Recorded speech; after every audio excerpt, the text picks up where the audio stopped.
Débrief du match entre le FC Barcelone et Valence. Victoire 6-0 du FC Barcelone. Les gars, vraiment, à un moment donné, le Barça, faut arrêter. Vous avez mis 7-1 à Valence. Le match d'après, 5-0. Le match d'après, 6-0. Normalement, tu fais une fois. Tu fais une fois, normalement, c'est bon, on a compris. Toi, pourquoi tu recommences? Tu recommences.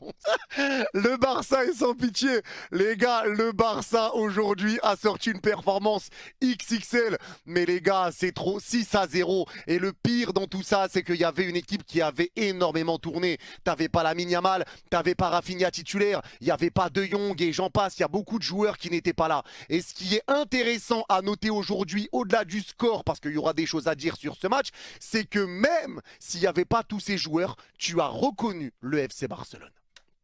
Tu les as reconnus. Le début de saison en Liga, t'arrivais pas trop à reconnaître un petit peu le style de jeu du Barça. Mais aujourd'hui, tu as vu le Barça que tu as vu tout au long de la saison dernière, malgré le fait qu'il n'y avait pas Lamine Yamal ou autre. Et tout ça, c'est le travail d'Hansi Flick. Hansi Flick qui a réussi à mettre de la confiance à tout le monde, qui a réussi à incorporer tout le monde dans le groupe et qui a réussi vraiment à faire ce qu'il voulait mettre en place. Il a réussi à donner de la confiance à tout le monde et l'équipe a répondu présent aujourd'hui. C'était un Barça qui était tonitruant, un Barça qui a pressé, qui était bon dans le contre-pressing, qui n'a pas laissé Valence respirer, s'éturer. Valence avait le ballon, il y avait déjà 3 joueurs sur eux, ils dégageaient péniblement, une passe, ils n'y arrivaient pas. Je sais pas si on se rend compte, mais là le Barça a réussi à faire ne plus jouer au football Valence. Ils ont oublié comment jouer au foot. Ils leur ont fait oublier. Une passe, ils n'y arrivaient pas. Les 1-2, c'était pas bon. Les dégagements, ça sortait en touche. Ils rendaient tous les ballons à Barcelone. Ils n'arrivaient pas à aller dans la moitié de terrain du Barça. Ils n'ont pas fait une frappe, pas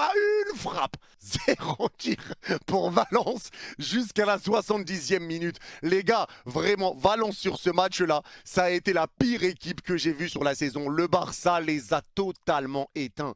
Et ça va leur faire du bien aux joueurs parce que c'est vrai que c'était un petit peu plus compliqué dans le contenu. Mais là, aujourd'hui, ce qu'il faut noter et ce que ça confirme encore une fois, c'est que le pressing est trop important pour le Barça. Ça, on le disait sur les 3 premières journées de Liga, le Barça se faisait ouvrir défensivement parce que le milieu de terrain ne pressait pas avec les attaquants.